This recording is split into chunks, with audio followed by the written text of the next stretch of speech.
Oh, just so exciting to get to take some of the characters we teased from the first film.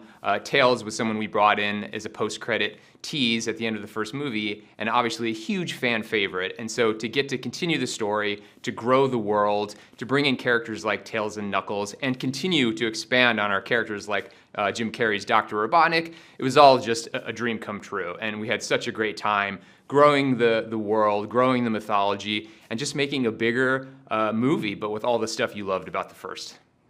Oh, it's just a thrill ride. I mean, it's a roller coaster, but it's so big, so cinematic, so fun, but it's also got all that same heart, all the same emotion that we are so proud of and feel so strongly about from the first film. But getting to tell a new story with more characters, with fan favorite characters, is just, it was great. And just, I'm so excited for audiences to see it.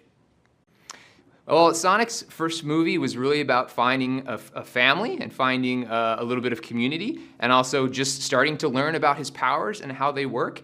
And this movie is very much a continuation of that journey. He has these incredible powers, he wants to be a hero, but he's kind of sort of forcing it a little bit, and he needs some fatherly wisdom from Tom. Tom just gives him some really great advice.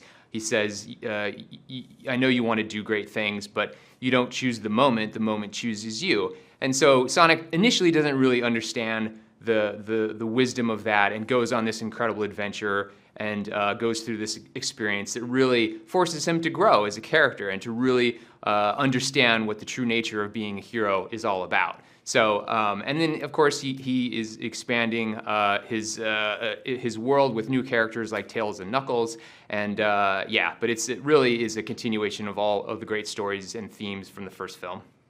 Oh, just fantastic. I mean, I've loved these characters for 30 years, and to have an opportunity to do the movie version and to cast actors like Idris Elba, who does an incredible job with Knuckles, and he's such a great addition to our movie universe. And then Tails, who's another fan favorite. I mean, we have so many wonderful characters to choose from as we grow this Sonic universe in the movies, and getting to bring in Knuckles and Tails. Tails is played by Colleen O'Shaughnessy, who has played the character for many, many years, knows Tails inside and out, and is just an absolute joy to work with. So wonderful casting. Everyone just absolutely crushed it. And yeah, I'm so excited for fans to see what we've done with their characters.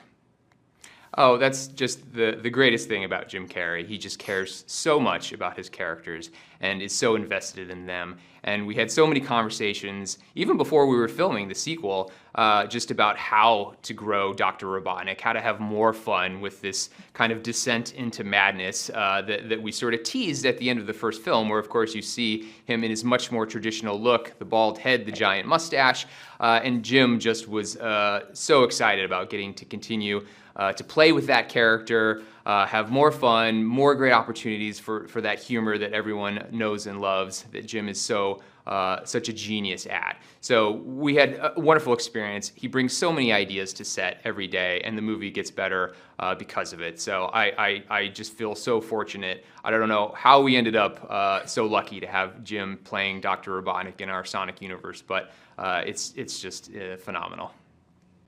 The relationship between Sonic and Tom is really the heart of our first movie, and such an integral part of any story that we're telling in our movie universe. So whereas in the first film, it was very much Sonic and Tom, Tom becoming Sonic's first friend on Earth, this is a little bit of time has passed since the end of the first film, and now we're seeing Tom and Maddie, Tika Sumpter's character, grow into much more of a parental sort of situation. Sonic is the teenager in their lives, but they care very deeply for him. They love him. It's much more of a family unit.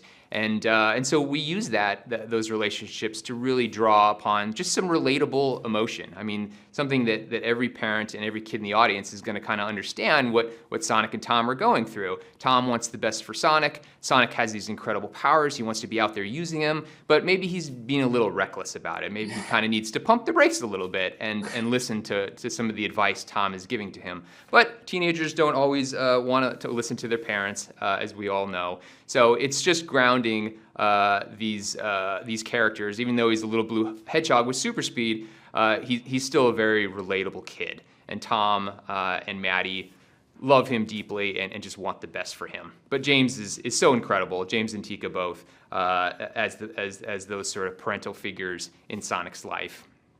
Two of the funniest and most talented women I've ever met. I mean, they're both so incredible, and to get to have some fun with them, with Natasha's character getting remarried, and the fun that we were able to do with that wedding, and just give them some really great stuff. Give Tika and Natasha some business, some really great stuff to do, and I think it's some of the funniest stuff in the movie. As I said, they're both such amazing, such effortlessly funny ladies, and you could just see how much fun they were having together as the two sisters. And yeah, it's just it really adds some great personality and humor to the movie. Ben Schwartz was born to play this character. I mean, he's got such a manic energy to him. He's so funny. He's such a great person. He's just such a positive sort of spirit, and that's everything that Sonic is. I mean, Sonic is a motor mouth. He's funny. And it's everything. So Sonic and Ben were just a match made in heaven. We're so lucky to have Ben and everything that he brings. He cares so much about this character. He works so hard in the recording booth to give us everything we need to go off and do the animation with. And he's just always checking in, always wanting to make sure we have what we need. He'll send us sort of little pickup recordings off his iPhone that we can just drop into the movie to see how they feel. But just an amazing creative partner, and we wouldn't have the Sonic that we have in these movies without Ben. He's the best. Tails, played by Colleen O'Shaughnessy. I mean, she has been playing this character for a very long time. She knows that little fox inside out, and just honestly makes my job so easy because she knows more about Tails probably than I do, and can really inform so many aspects of the performance. All that sort of inside knowledge of who Tails is and how he balances Sonic and their relationship. But just an incredible talent, such a joy to work with. Was so excited to bring her in for the sequel. I can't believe we got to do as much as we did. I mean, this movie is huge. I thought surely they would say no to something, but we got to do it all, and it's such a huge fun movie because of it, and I'm so happy that we got to do all of it. I honestly, it's hard to pick a favorite because what I love most is just the variety. 1 minute we're in a crazy snowboard battle in the mountains, or we're in an ancient temple that could have been out of Lord of the Rings, or it's navigating a crazy labyrinth with booby traps like Indiana Jones. I mean, it's the stuff that makes me love this franchise the most, is that we get to do such a variety. It's really not limited to one genre. We can really just have fun with action, with adventure, with sci-fi, with fantasy. It's all that stuff, and it all kind of can come together, and it's all completely appropriate for Sonic. I mean, for 30 years, this character, all the stories, all the worlds, it all kind of goes into the pot. But just could not be more excited about what the audience, the ride that they're going to go on, and get to see all these wonderful set pieces.